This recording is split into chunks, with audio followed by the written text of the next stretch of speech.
Hey, what's going on, Jet fans? How we doing today? Happy Thursday. The New York Jets are back on the football field tonight, taking on the Atlanta Falcons, game 2 of the preseason. Excited to see the team back. Obviously, we know that a couple of the starters aren't going to be out there. Guys like Le'Veon Bell, the interior, the offensive line with Kalichi Osemele, Ryan Khalil, and Brian Winters. But I'm still excited to see the starters that are going to be out there, as well as a lot of the younger guys and a lot of the depth guys. As far as how much Darnold should play, I mean, listen, you obviously know 3/5 of the offensive line or the starters aren't going to be out there. They do have backups that have starting experience, though. And so when you kind of play the risk and reward of it, obviously the risk is that you have 3 starters out and he could potentially get hurt, which is something you have to worry about anytime in the preseason. And what's the reward? Well, the reward is that obviously he's getting comfortable with Adam Gase's system. He's working with his new teammates, even if it's not the offensive line. He still has a couple new wide receivers he's working with, a new running back that he's got to get in sync with. I know Le'Veon Bell's not going to be out there today, but still Ty Montgomery. I'm sure he'll be out there plenty with the first team, as well as Bilal Powell. So I think you do want to get Darnold out there, getting him used to reading defenses and working up tempo in and out of the huddle like he's been doing in practice, now just applying it to games. So I do think there is value in getting him out there. I just wouldn't do it for any more than a series or 2 at this point. Looking at the rest of the team and some of the other matchups to pay attention to for tonight, obviously at running back, the story I think is still, and we talked about this on Tuesday night, is still coming down to Eli McGuire against Trenton Cannon. We know what Trenton Cannon's going to bring on special teams as a gunner and possibly as a kick returner as well. We need to see more from Eli McGuire. We know he has some talent. He showed it, against Jacksonville a couple of years ago. Got to see it now. He has the ability to catch the ball out of the backfield. I think he's good running the ball in between the tackles as well. He's got good vision. Can he do it in games now? Because he's on the block. I think personally he is. I think if they could get somehow a late round pick, if he has a strong preseason, I think they would do it. But again, that's how close it is right now, where if he doesn't show you something that let's say a Powell or a Montgomery can't do, well, what's the point in keeping him as your 4th running back? Is there enough value to warrant keeping him as your 4th running back over a guy like Trenton Cannon, who brings value on special teams? So I think that's something to watch out for. The wide receivers I'm excited to watch for tonight. Tonight's a game where I would actually love to see guys like Greg Dortch, Deontay Burnett, and even Tim White and Josh Bellamy maybe get some work with Darnold and the starters. We don't need any more starters going down. Quincy Enunwa, Robbie Anderson, Jamison Crowder, they all have some injury histories. I'd love to see some of these younger guys go up against a starting defense with Darnold at quarterback and see what they could do. Because coming into camp, I would say depth at wide receiver was one of my concerns. And watching Dortch, watching Bellamy, watching especially Deontay Burnett, I think Burnett and Dortch especially are 2 guys that, whether they're in the slot or, just doing things underneath, even as a decoy, if Robbie Anderson's going deep, I think these guys have enough skill, enough speed where Adam Gase can get them involved in the offense. Same thing for a guy like Trenton Cannon. If he earns his spot on special teams, I could see Adam Gase, thinking up some packages for him as well, because, he's shown that he can get behind linebackers in the defense as well. So I think they have some unique speed options where Adam Gase can kind of play around with things, and we've already seen him, being creative with the 2-back sets, with Ty Montgomery. So I'm excited to see what some of these young guys are going to bring. I would love to see some of them with Darnold tonight.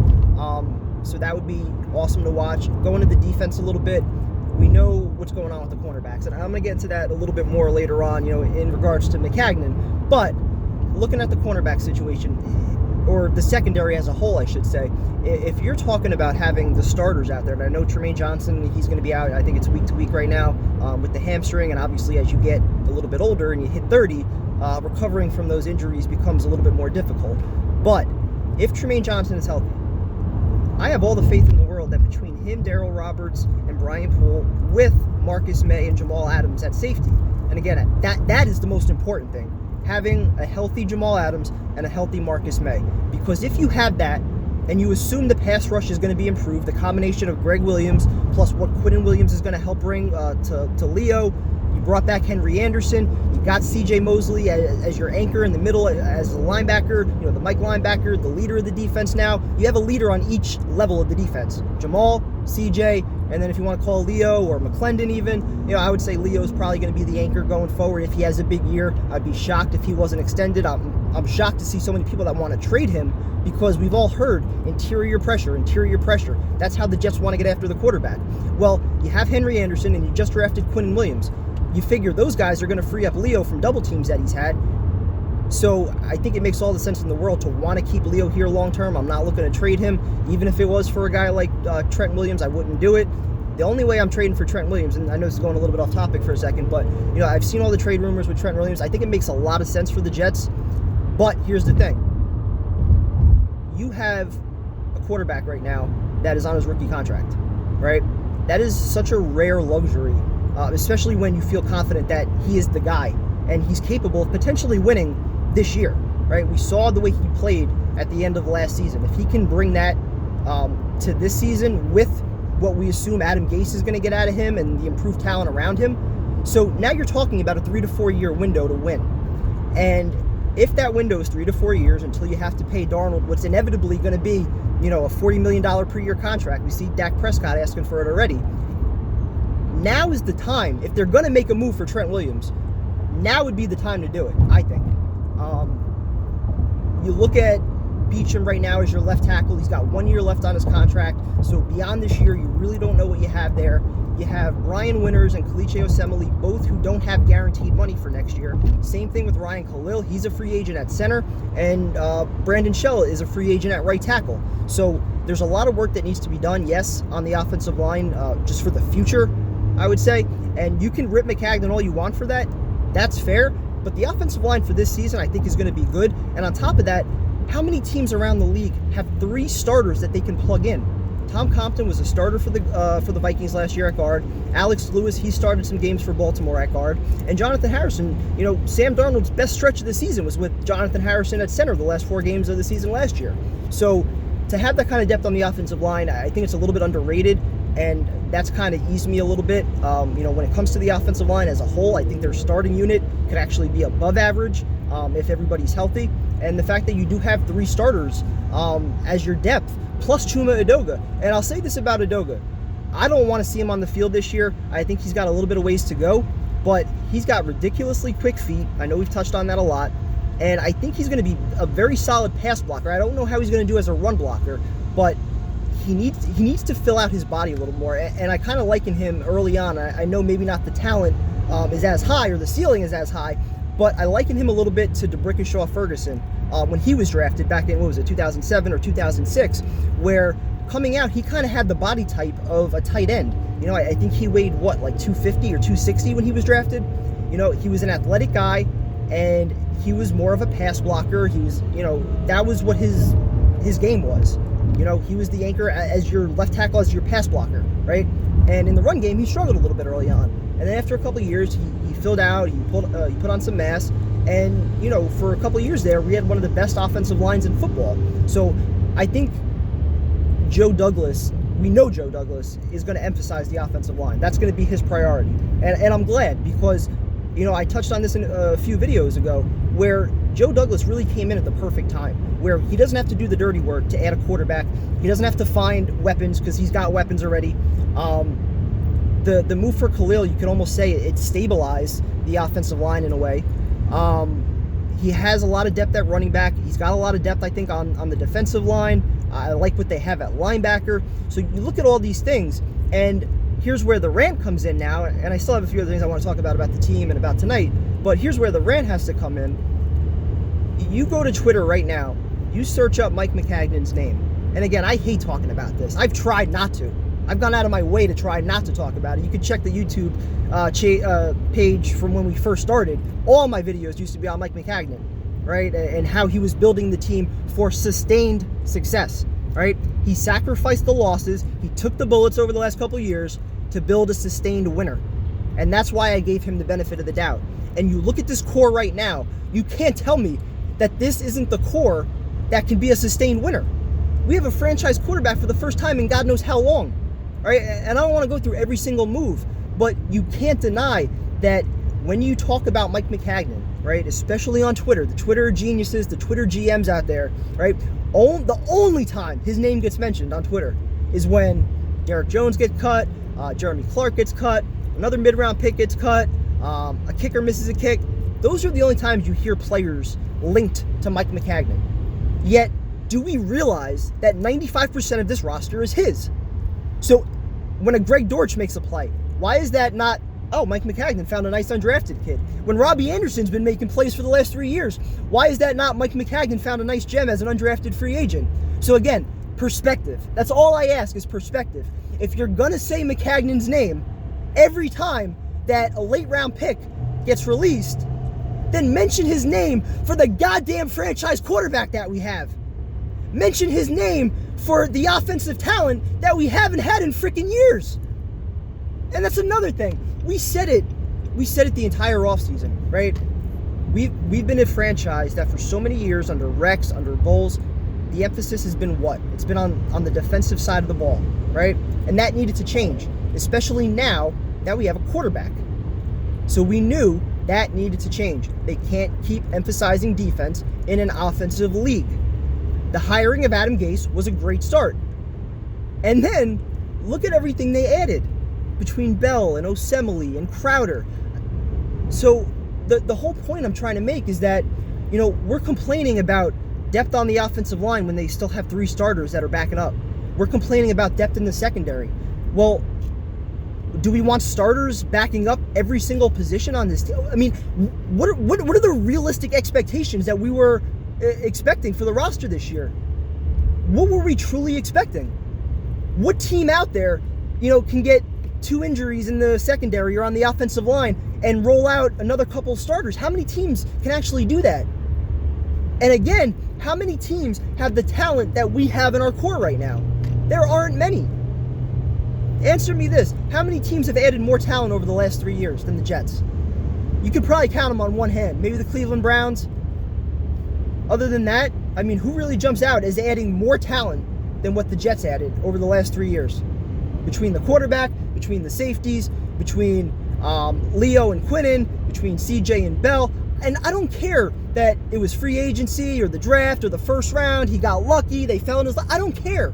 It doesn't matter. He built the team. It doesn't matter how he built it. It's here. These are the guys we have in place. So what the hell does it matter? Again, we talk about Derek Jones and we talk about Jeremy Clark. What a waste of a 6th round pick. Okay, well again, go through all the 6th and 7th round picks over the last couple of years. You tell me how many guys are starting caliber players.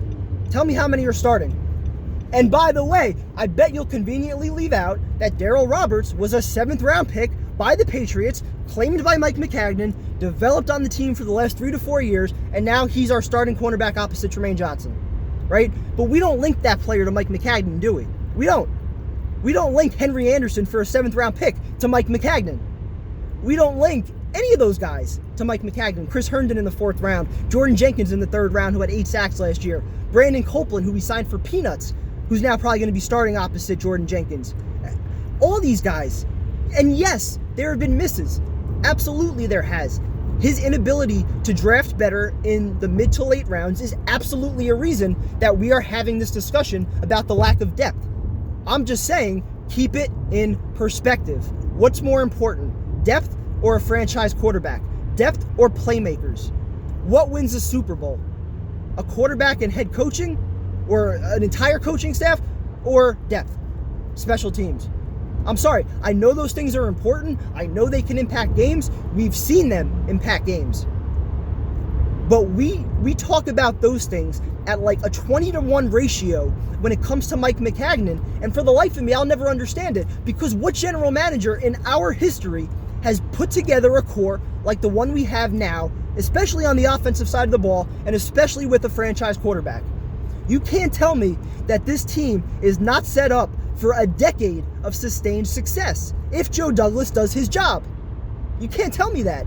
And to our caller from Long Island, Mark, listen, man, first off, I appreciate you. All right, I appreciate you calling in. I know you said you were a season ticket holder from back in Shea. My dad goes back to Shea as well. So anybody who's been watching this team for that long and suffering as long as you have, I got respect for that, okay? But on Tuesday night, you brought up Nick Folk. right? As a Mike Maccagnan signing, oh, he was willing to give Folk 4 years. Why didn't he give Jason Myers? Let's break that down, okay? First off, Nick Folk got released after what, like 2 years? I think in the second year of his contract, he got released, okay? Nick Folk also had a proven track record with the Jets for a couple years before that deal, and he had some success over with Dallas before that as well. Jason Myers was claimed on August 21st last year. So at this time, right now, last year, Jason Myers was not a Jet. All right? So for all the outrage about the Jets not re-signing Myers, kickers are fickle. We see it every year. There are kickers that were great one year, and then suddenly the next, they lose it. And we don't know why. We don't know how it happens. We don't know why it happens, but it does. All right?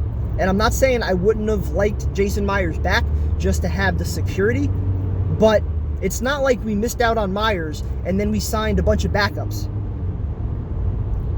Instead of using that money on Myers, and I believe he got paid $5.5 million this year, right? That's his base salary, I think, for this year, or including with the bonuses. He's getting $5.5 million this year in 2019. Ryan Khalil is making $8.5. That's only $3 million more. So what's more valuable, right? So the whole point I'm trying to make is that I feel like Jason Myers had an outlier season, right? He had just gotten released. Yes, he kicked like a Pro Bowler. He deserved his Pro Bowl bid. I would have loved him back.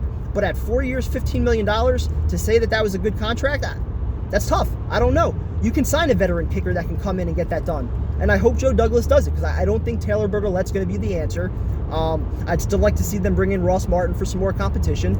But at the end of the day, you can find veteran kickers that you don't have to pay $5.5 million for this year or give a 4-year, $15 million contract to. And I think the same thing, a little bit different, kind of applied to Andre Roberts, who I think got 1 year, maybe $3 million or something like that. But again, he was over 30 years old. Is he a guy that's part of your future? No. So let's let a guy like Trenton Cannon or Greg Dortch take that special teams role and hopefully run with it, right? That's about building for the future, about sustainable success, not investing in short-term fixes, but instead looking for the long-term answers. And that's why I value Mike Maccagnan. That's why I value what he's done over the last 3 years, because we could have signed short-term fixes that got us a couple wins over the last few years. Maybe we sneak in, a 9-10 win season, make the playoffs. By the way, he never gets any credit for that first 10 win season that he put together. I know it completely fell apart right after that. But again, 10 wins almost any other year in our franchise history makes the playoffs. Most coaches in their first year have made the playoffs with 9 wins. So, that's beside the point. But I just think there's way too much talent on this roster right now not to give any credit to the guy who built it, right? And I wouldn't care if he was given credit, but the fact that he's given so much blame when a late round pick is released or there's an issue with depth at cornerback or kicker, I'm like, again, perspective. Look at the pieces on the roster. Look at everything that we're going into the season with. If you can't be excited and you can't be happy about that, and you feel the need to keep going back and say, oh, this Mike Maccagnan guy, he's the reason that we have depth issues and we're going to lose. Yes, that's true. Yes, that's true that he's the reason that some of our depth is bad right now, but it's not all bad. And if you're going to fault him on that, give him the credit he deserves for trading up to get Darnold, for putting out the money to sign Le'Veon Bell when Adam Gase didn't want to, for signing C.J. Mosley, for having that money available because he didn't spend it foolishly in years past. And again, you look at the young players, the Quinnens, the Leos, the Jamals. These are guys that hopefully will be in a Jets uniform for years to come and winning games at that. And so if we're looking back, in 2029, and the Jets have made the playoffs 8 out of 10 years, they've got 2 Super Bowl banners hanging up and a couple division titles, are we still complaining that Mike Maccagnan missed out on depth, or are we thanking him for putting the core of this team together? Right? And again, people say, oh, he couldn't build through the draft. It was only first rounds. He was lucky. Well, again, look at the 98 team. Kevin Mawai, Curtis Martin. Those guys, they weren't draft picks. They were not draft picks. They were signed as free agents. You go to the 2010 and 2011 teams. Santonio Holmes, Braylon Edwards, Alan Faneca, Damian Woody, LaDainian Tomlinson, who would join that. I mean, you can win with a mix of draft picks and veterans. Fact. All right, it doesn't just have to be draft.